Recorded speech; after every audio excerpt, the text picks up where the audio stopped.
세상의 사람들은 살면서 근심과 걱정의 문제들을 마주하게 됩니다. 우리 또한 마찬가지입니다.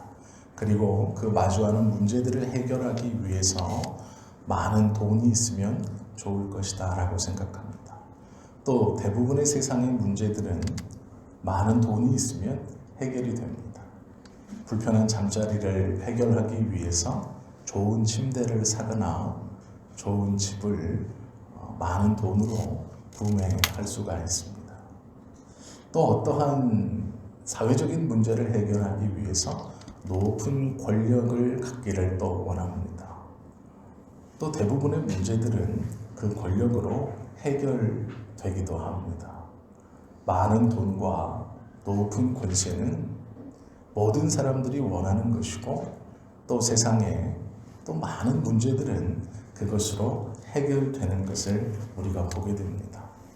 그런데 조금만 더 깊게 생각해 보면 해결되는 것 같지만 그 문제는 계속 반복되어지고 근본적으로 해결되지 않는다는 것을 우리는 깨닫고 알게 됩니다.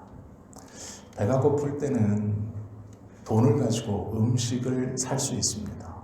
그런데 만약 우리가 고칠 수 없는 병에 걸려서 그 고통으로 인하여 음식을 삼킬 수 없는 지경까지 간다면 돈 주고 산 그 음식은 우리에게 아무런 위안이나 마음의 평안을 주지 못합니다. 잠자리가 불편하다고 여겨서 돈을 주고 비싼 침대를 사 잠자리를 편안하게 할 수는 있습니다. 그 자리에 누워서 편안하게 잠들 줄 알았지만 잠자리가 불편하여 잠을 이루지 못한 것이 아니라 이겨낼 수 없는 근심과 걱정으로 인하여 잠이 들지 못하는 것이라면 그 돈으로 좋은 침대를 샀다 하여도 편안한 잠자리를 들 수는 없을 것입니다. 대부분의 문제들이 해결되는 것 같지만 또 많은 문제들이 해결되지 않습니다. 위안거리는 위안거리이고 든든한 것은 든든한 것인데 그것으로 모든 것을 해결할 수 없다라는 것이죠. 불안한 위안거리이고 뭔가 부족한 위안거리입니다. 오늘 본문에 보시면 요한복음 4장 이 후반부에 기록되어져 있는 한 남성이 등장합니다. 이 남성은 그 이름이 기록되어 있진 않지만 왕의 신하라는 신분이 기록되어져 있습니다. 성경에 등장하는 높은 관직에 있었던 사람들이 몇몇 있습니다. 그런데 그들을 가리킬 때 관원, 관리이라고만 표현되어 있습니다. 우리가 아는 것처럼 관리나 관원은 공무원들을 뜻하는 겁니다. 그런데 이 사람을 가리킬 때는 왕의 신하라고 표현하고 있습니다. 왕의 신하라는 말은 이 당시 범위가 조금 있습니다. 그것이 무엇이냐면 최고 위로 올라가면 왕의 아들을 가리켜서 왕의 신하라고 부르기도 합니다. 그리고 아래로 내려오면 왕의 최측근에서 왕의 몸을 돌보는, 즉 독사를 당하지 않도록 또 신변에 위험한 일을 왕이 겪지 않도록 최측근에서 경호하는 사람을 왕의 신하라고 부르기도 했습니다. 또 그것이 아니면 왕과 가장 가까이에서 정치적, 행정적 조언을 하고 그것을 집행하는 사람을 왕의 신하라고 불렀습니다. 여기에 기록된 왕의 신하라는 신분은 관리나 관원을 뜻하는 일반적인 공무원을 말하는 것이 아닙니다. 가장 위로는 왕자일 수 있고 아무리 낮게 보아도 왕의 경호를 책임지는 최측근의 측근이거나 행정적, 법률적 조언이나 그것을 집행하는 왕의 오른쪽이나 왼쪽에 서 있는 가장 가까운 사람임을 우리는 알 수 있습니다. 우리가 그토록 부러워하는 많은 권력과 많은 부를 소유한 사람이 등장한다라는 것이죠. 영어 성경은 이 사람을 귀인이라고 번역해 놓았습니다. 귀한 사람이라는 뜻이죠. 니고데모는 관원이라고 소개되어 있습니다. 그도 높은 사람이었는데 이 사람은 그와는 비교할 수 없는 더 높은 권력을 가지고 있던 사람입니다. 이 사람이 누구인가? 누가복음 8장 3절에 보면 헤롯의 청지기 구사의 아내 요한나와 또 수산나가 예수님을 자기 제물로 뒀더라 라는 구절이 있습니다. 그래서 이 왕의 신하가 구사가 아닌가라고 짐작하기도 합니다. 또 사도행전 13장에 보면 분봉왕 헤롯의 젖동생 마나엔이라는 사람이 등장합니다. 즉 헤롯의 이복 동생인 마나엔이 초대교회에 안디옥 교회에서 함께 금식하면서 교회의 지도자들을 도왔던 귀한 사람이었습니다. 혹 이 마나엔이 아닌가 짐작해 보기도 합니다. 또 어떤 분들은 구사의 다른 이름이 마나엔이다 이렇게 말하기도 합니다. 그러면 중요한 것은 이 사람의 이름이 무엇인가는 중요하지 않습니다. 높은 직위에 있었다라는 것은 우리에게 분명히 알려주는 상황입니다. 높은 지위에 있었다. 왕의 최측근에 있었다. 그 나라에서 가장 높은 사람의 권력과 부를 함께 누리고 있는 사람이었습니다. 부러운 것이 없는 사람이었고 대부분의 문제들을 그 부와 권력으로 해결할 수 있는 사람이었습니다. 그리고 그 자리에 올라가 있는 사람입니다. 세상 사람들을 포함한 우리 모두도 부러워하는 그러한 것을 한 손에 하나씩 양손 가득 쥐고 있던 사람이었습니다. 아마 남부러울 것 없는 그러한 사람일 것입니다.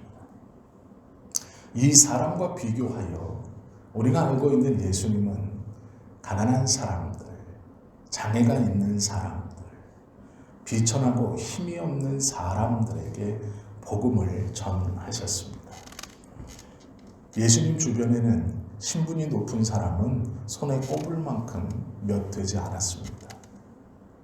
니고데모가 그리했고 예수님의 무덤자리를 내어준 아리마대 요셉이 신분이 높은 사람 중 대표적인 사람입니다. 이렇게 저렇게 찾아도 2-3명밖에는 없습니다.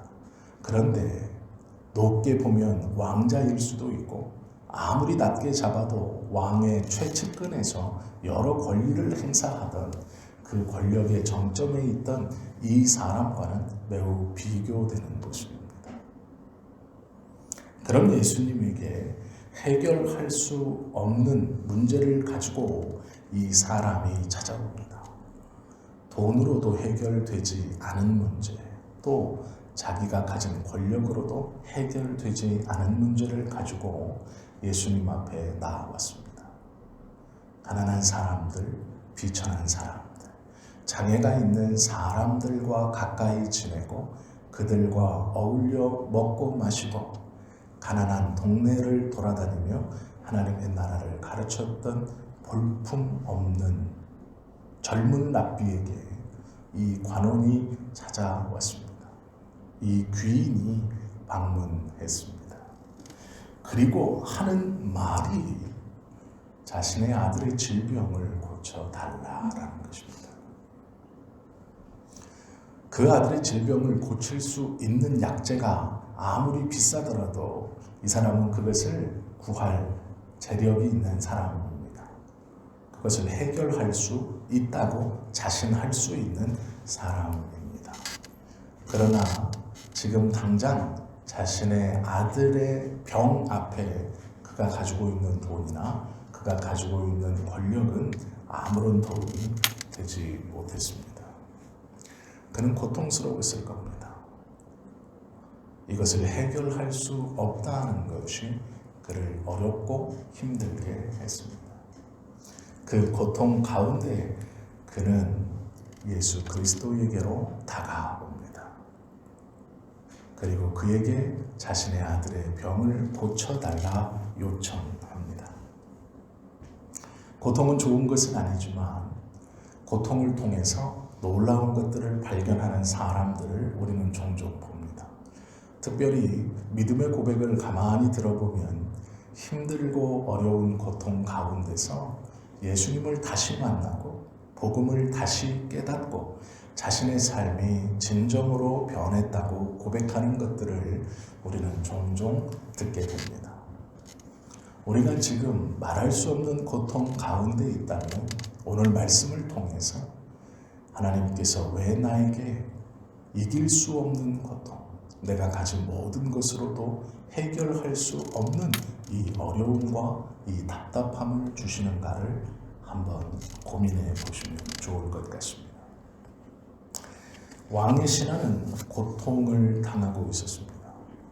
그 고통은 자신의 돈으로, 자신의 권력으로 해결받을 수 없는 것이었습니다.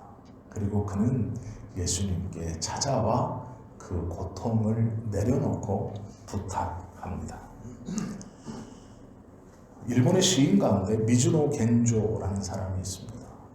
이 사람은 11살 때 내성 소아마비로 성장이 멈추었습니다. 그래서 눈밖에는 움직이지 않습니다.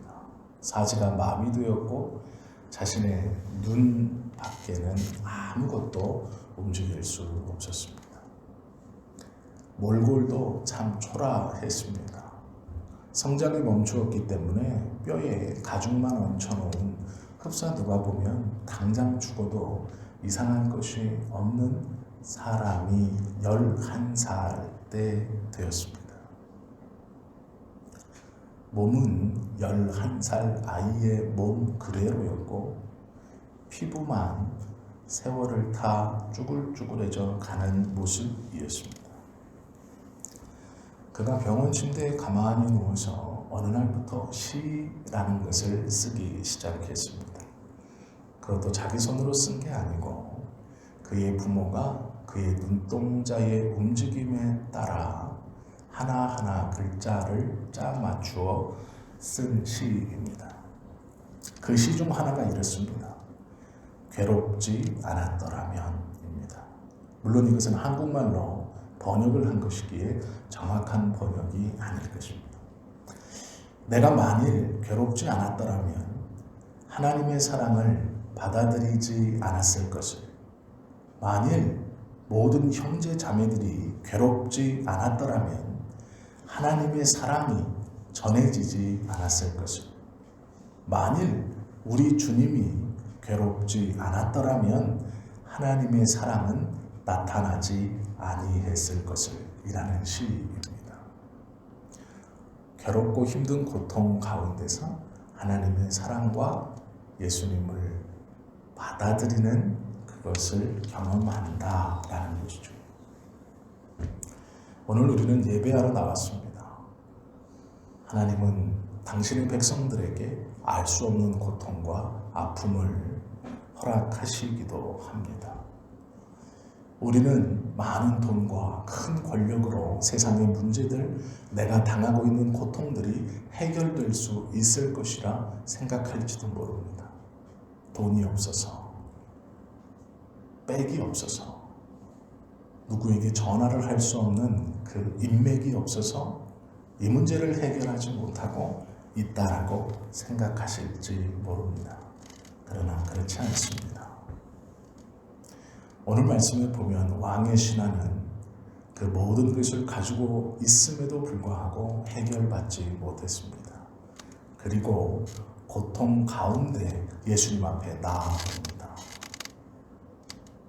우리가 보면 그리스도 앞에 나아왔으니 그가 믿음이 있구나 생각할 수 있지만 그의 믿음은 불완전한 믿음이었습니다.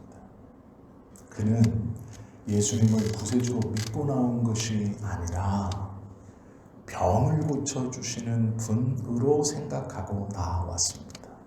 지푸라기를 잡는 심정이었을 것입니다. 병 낫기를 바라는 마음, 그것은 믿음이 아닙니다. 부자 되고 싶은 마음으로 예수를 믿는 것, 그것은 믿음이 아닙니다. 내 아들이 출세하기 위해서 기도를 드리고 교회에 나오는 것 믿음이 아닙니다. 이 지긋지긋한 가난에서 탈출하기 위하여 하나님 앞에 간절히 기도하는 것 믿음이 아닙니다. 예수님을 그리스도로 믿고 나오는 것이 아니라 나의 어떠한 목적과 목표를 달성하기 위해서 나오는 것은 믿음이 아닙니다. 믿음처럼 보이나 그것은 믿음이 아닙니다. 오늘 이 왕의 신하 또한 그런 믿음으로 출발합니다. 예수님을 구세주로 믿고 나온 것이 아니라 자신의 아들의 병을 고치겠다는 목적으로 나왔습니다. 그리고 그것을 예수님께 이야기합니다. 성경에 보면 이런 사람들이 많이 등장합니다. 회당장 아이로라는 사람은 자신의 딸이 죽게 생겼을 때 예수님께 나와 어서 급히 내려와 내 딸의 몸에 손을 얹고 기도하사 낫게 해 주십시오. 문둥이들의 몸에 손을 대어서 흔들며 그 문둥이들을 낫게 해 주셨던 것처럼 저희의 딸도 만져서 낫게 해 주십시오 라고 요청했습니다. 혈류증을 앓고 있는 여인도 예수님의 옷자락을 꼭 붙들면 내가 낫겠다. 그 목적을 가지고 예수님의 옷자락을 붙들었습니다. 물리적으로 부딪혀야만 기적이, 이적이 일어난다라고 믿었습니다. 우리의 많은 기도의 제목도 하나님, 나를 만나 주십시오입니다. 왜요? 뭔가 신비한 체험이나 물리적인 어떤 경험이나 감당하고 부정할 수 없는 눈에 보이는 환상이나 음성을 들어야 내가 예수님을 만나는 것이고, 그러면 내 삶이 내가 원하는 성공과 부의 길, 일명 하나님의 복이라고 말하는 그 길로 분명히 갈 수 있다 생각하기 때문입니다. 부딪혀야 문제가 해결된다라고 생각하고 있기 때문입니다.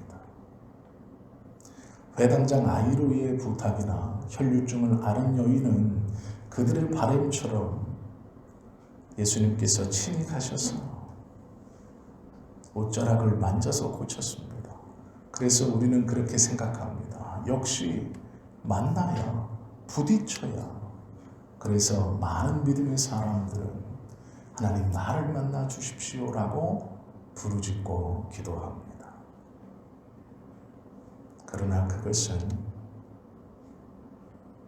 정말 작은 모습 중 하나이지, 그것이 하나님의 은혜와 하나님의 약속의 말씀이 내 삶에서 이루어지는 가장 확실한 방법은 아닙니다. 오늘 가장 확실한 방법이 성경에는 기록되어 있습니다. 이 왕의 신하는 예수님께 와서 이렇게 얘기합니다. 내려오셔서 내 아들의 병을 고쳐 주십시오. 예수님께서 말씀하시죠. 너희는 표적과 기사를 보지 못하면 도무지 믿지 아니하리라. 나를 만나 주십시오. 울면서 소리를 지르고 손을 하늘로 뻗어 흔들며 하나님 나를 만나 주십시오. 이 부흥회에, 이 기도원에, 이 기도 시간에 지금 나를 만나 주십시오 라고 간절히 부르짖는 우리의 모습과 같습니다. 나를 직접 만나 주십시오. 거부할 수 없는 그 어떠한 것으로 나를 만나 주십시오. 이 말씀을 기억해야 됩니다. 너희는 도무지 이적과 기사를 보지 않으면 믿지 아니하는도다. 그 불완전한 믿음으로, 그 불완전한 믿음이 채워질 때 네가 원하는 것이 이룰 수 있다고 생각하느냐라고 꾸짖는 것입니다. 걱정하지 않으셔도 됩니다. 우리가 그렇게 간절히 예수님 나를 만나달라고, 성령님 내 안에 충만하게 임하게 해달라고 기도하기 전 예수님은 벌써 우리를 다 알고 계십니다. 그렇게 만나지 않아도 우리의 모든 것을 알고 있습니다. 예수님을 만나기 위해서 뽕나무에 올라가 떨어지지 않고 예수님을 보기 위해 대롱대롱 매달려 있고 꽉 붙들고 있기 이전부터 예수님은 삭개오가 누구인지를 알았습니다. 그는 예수님을 보기 위해 나무 위에 올라갔지만 우리 예수님은 그가 나무 위에 올라가기 전, 매어 달려 있기 전 그를 아셨습니다. 삭개오야 내려오라 이름을 불러주십니다. 예수님을 만나기 위해서는 나무 위에 올라가 떨어지지 않고 꽉 붙들고 있어야 볼 수 있고 만날 수 있을 것이라 삭개오는 생각했지만 예수님은 그 나무에서 내려오라고 말씀하십니다. 내가 너를 안다. 나무 위에 있을 필요가 없다라는 것이죠. 한 청년이 저녁에 찾아와 어떻게 하면 구원을 받습니까? 라고 묻기 전 예수님은 그 청년을 알고 있었습니다. 그래서 칭찬을 하신 다음 그의 약점인 너의 재산을 다 팔아 가난한 사람에게 주고 너는 나를 따라와라 말씀하십니다. 그가 와서 묻기 전 예수님은 그가 누구인지를 알고 있었다라는 것이죠. 성경에 기록된 메시아 구세주를 보기 위해 평생을 무화과 나무 아래에서 기도하고 있던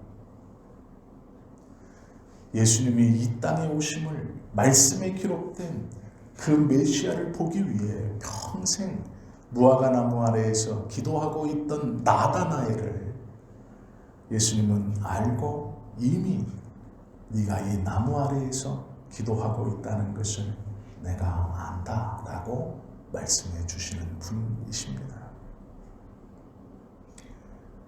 내가 만나야만, 신비한 경험을 해야만 주님 나를 만나 주십시오. 성령의 충만함을 주셔서 저 사람이 하는 저 놀라운 경험들을 나도 해야만 합니다. 그래야 성공할 수 있을 것 같습니다. 아니요, 그렇지 않습니다. 예수님은 이미 우리를 알고 계십니다.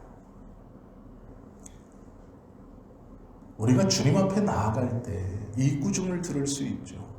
너희는 표적과 기사를 보지 못하면 도무지 믿지 아니하느냐. 아, 나의 믿음이 잘못됐구나. 내가 성공하기 위해서 주님 앞에 나아가기를 그동안 원하고 있었구나. 잘하십니다. 잘 깨달으셨습니다. 그러나 거기서 멈춘다면 오늘 말씀을 이해하지 못한 겁니다. 아, 그렇구나. 내가 성공하기 위해서, 믿음인 줄 알았는데 내 삶이 잘 되기 위해서, 내 자녀의 복을 위해서 내가 믿음이라고 생각했구나. 그러면 이것을 진짜 믿음으로 다듬어야지. 진짜 믿음을 가져야지. 내가 이것을 고친 후에, 내가 이것을 바로 잡은 후에, 이것이 무엇인지를 잘 정결케 한 후에 다시 하나님께 나아와야지. 아닙니다. 그것은 예수님의 말씀을 모르기 때문입니다. 예수님은 수고하고 무거운 짐을 다 내려놓은 다음 나에게 오라 말씀하시는 분이 아니고, 수고하고 무거운 짐을 지고 있는 그대로 오라 말씀하십니다. 비록 내 아들이 낫겠다, 나아야 한다라는 것을 가지고 예수님 앞에 왔을지라도 예수님은 그를 거절치 않으십니다.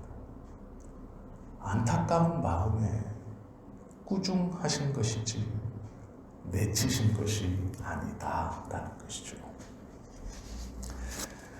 믿음을 갖지 못하게 하는 이것들이 좀 해결된 뒤에 주님 앞에 나아가겠습니다. 나의 연약함을 하나님 좀 고친 뒤에 하나님 나라를 위해 이것도 하고 저것도 하겠습니다.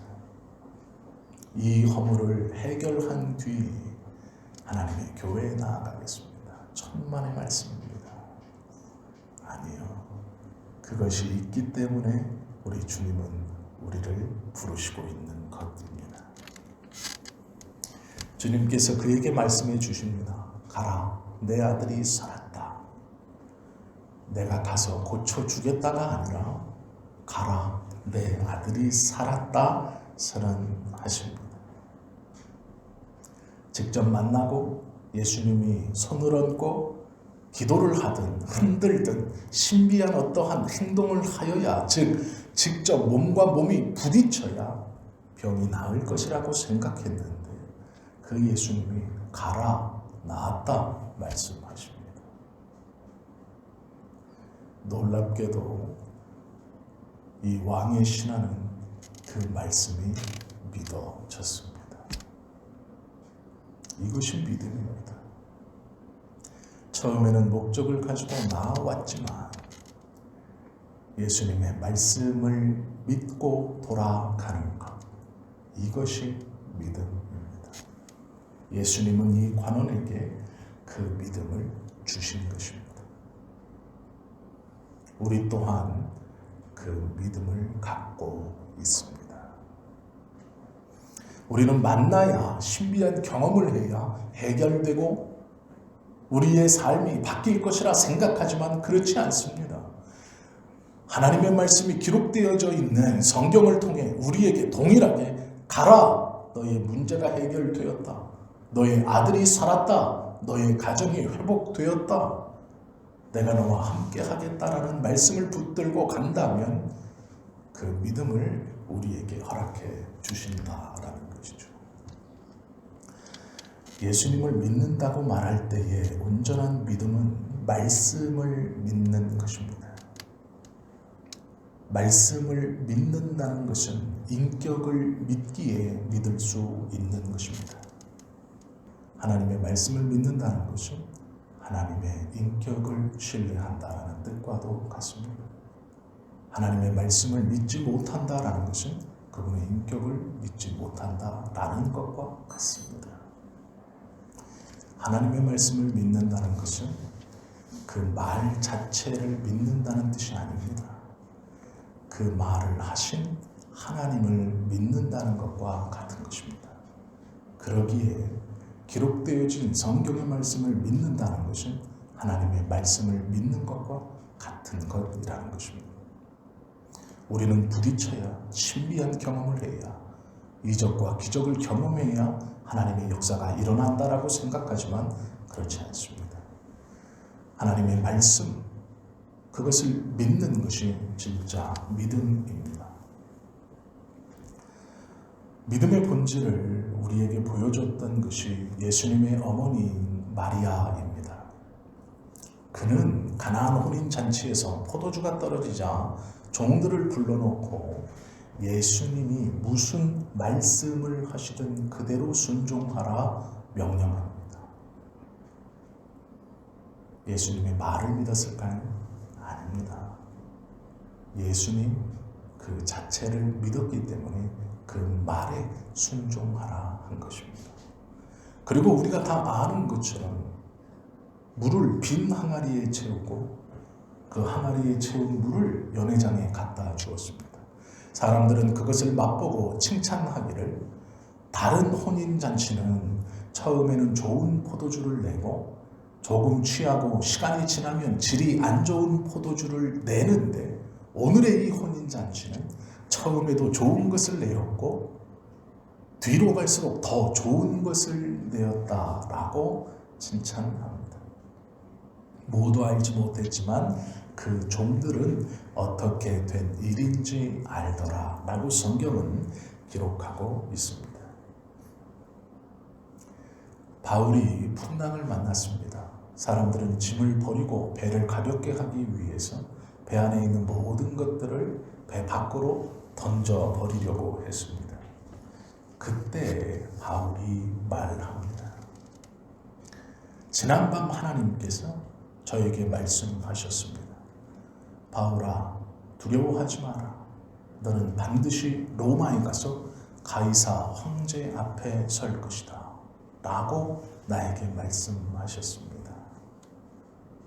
그것을 선원들과 선장과 백부장에게 이야기합니다. 하나님이 나에게 말씀하셨습니다. 바울아, 너는 반드시 로마의 황제 앞에 갈 것이다.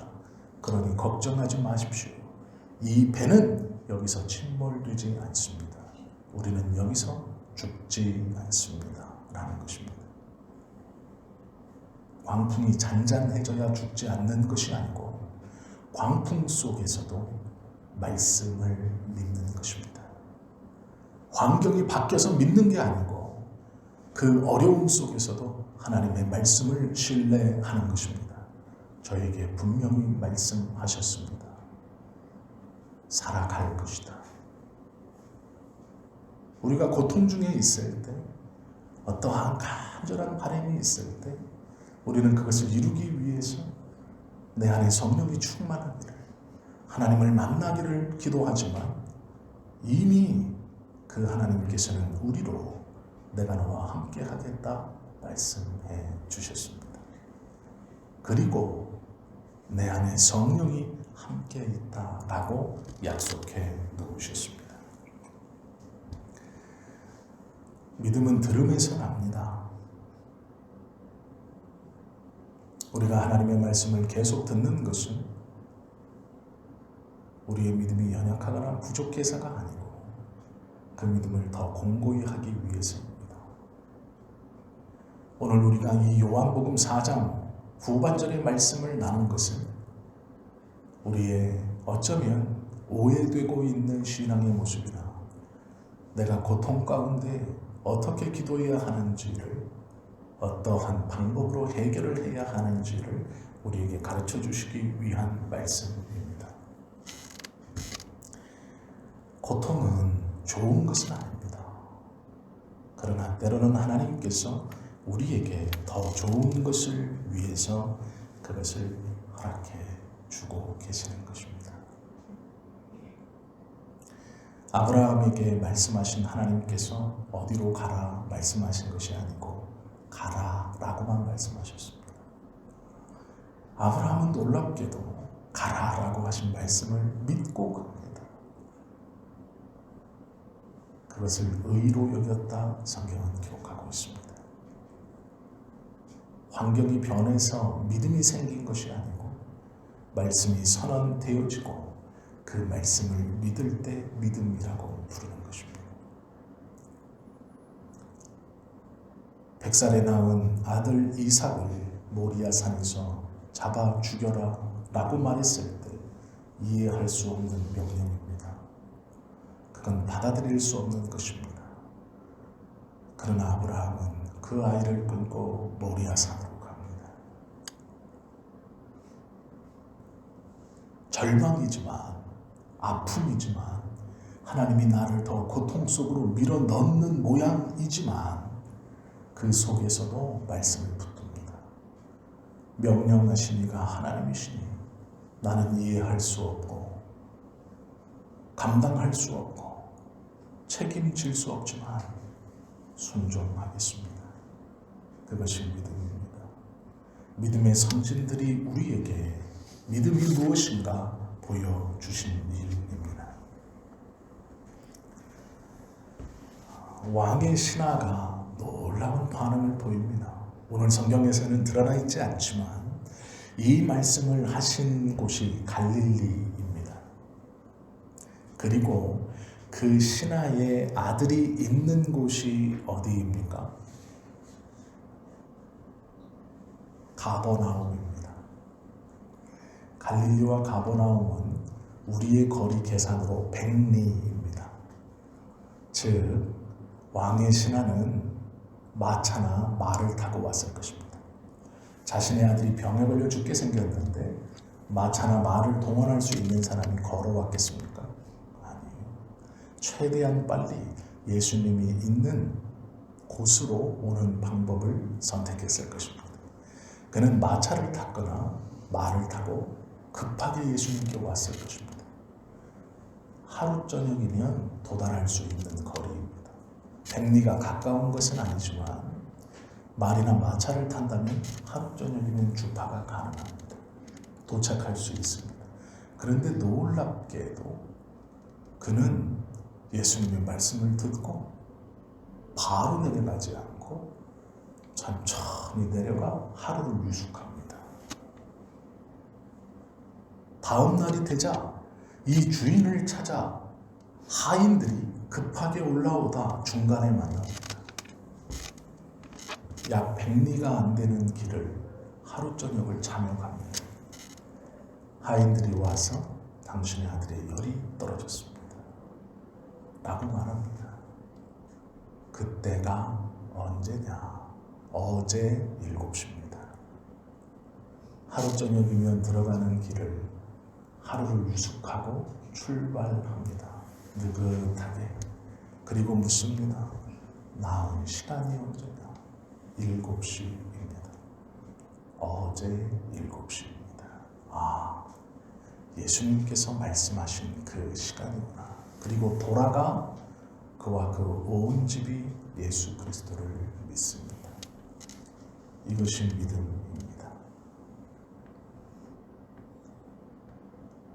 이것이 예수님이 이 왕의 신하에게 주신 은혜입니다.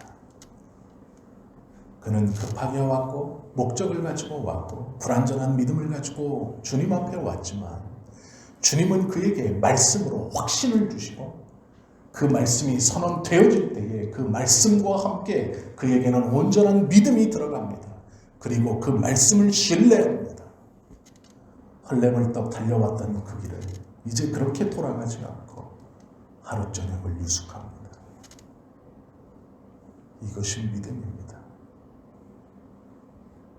이것이 하나님이 우리에게 주신 놀라운 은혜이며 믿음입니다.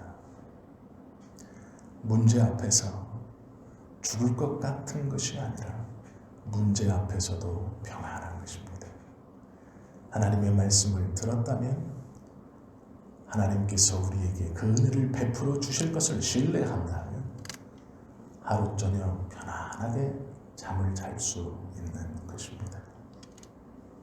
자신의 아들이 아픔으로 인해서 밤잠을 설쳤을 것입니다. 얼마인지 모르나 그 긴 날 그는 잠을 제대로 이루지 못했을 것입니다. 아들이 죽는다는 불안감과 두려움, 이것을 어떠한 방법으로도 해결할 수 없다는 무력감, 그는 잠자리에 들지 못했을 겁니다. 그것이 당연합니다. 예수님의 소문을 들었고 그 목적을 가지고 급히 예수님 앞에 왔을 때만 해도 그는 초조했고 불안했습니다. 그러나 그 말씀을 듣고 그의 심령은 위안을 받았습니다. 평안했습니다. 그러기에 잠을 잘 수 있는 겁니다. 하루 저녁 잤다라는 말은 성경에 기록되어 있지 않지만 그 다음 날 100리길도 안 되는 길 중간에 하인을 만났다는 것은 유숙했다는 말입니다. 그가 어찌 쉴 수 있었겠습니까? 말씀 때문입니다. 예수님의 말씀을 들으매 그 말씀의 믿음이 함께 그 마음에 들어왔기 때문입니다. 그리고 그와 그 온 집이 예수 그리스도를 믿어 구원에 이르게 되었습니다. 이것이 예수님께서 이에게 허락해 주신 은혜이며 믿음입니다. 우리는 놀랍게도 이 동일한 믿음을 소유하고 받은 사람들입니다. 그런데 우리는 말씀을 신뢰하지 못하고 우리의 생각대로 불안해하며 두려워하고 무서워합니다. 아니에요. 그러지 않아도 됩니다. 말씀이 우리 안에 있다면 평안해야 하는 것입니다. 바른 말씀이 우리에게 있다면 우리는 그 말씀으로 새 힘을 얻을 수 있습니다. 평안할 수 있고 하나님께서 그 말씀과 함께 우리에게 베풀어 주실 놀라운 은혜를 신뢰한다면 우리는 잠을 잘 수 있는 것입니다. 내어 맡길 수 있는 것입니다. 이것이 믿음이고 이것이 말씀입니다. 이 은혜를 기쁘게 누리며 살아가는 저와 여러분 모두가 되시기를 예수님의 이름으로 축원합니다. 기도하겠습니다.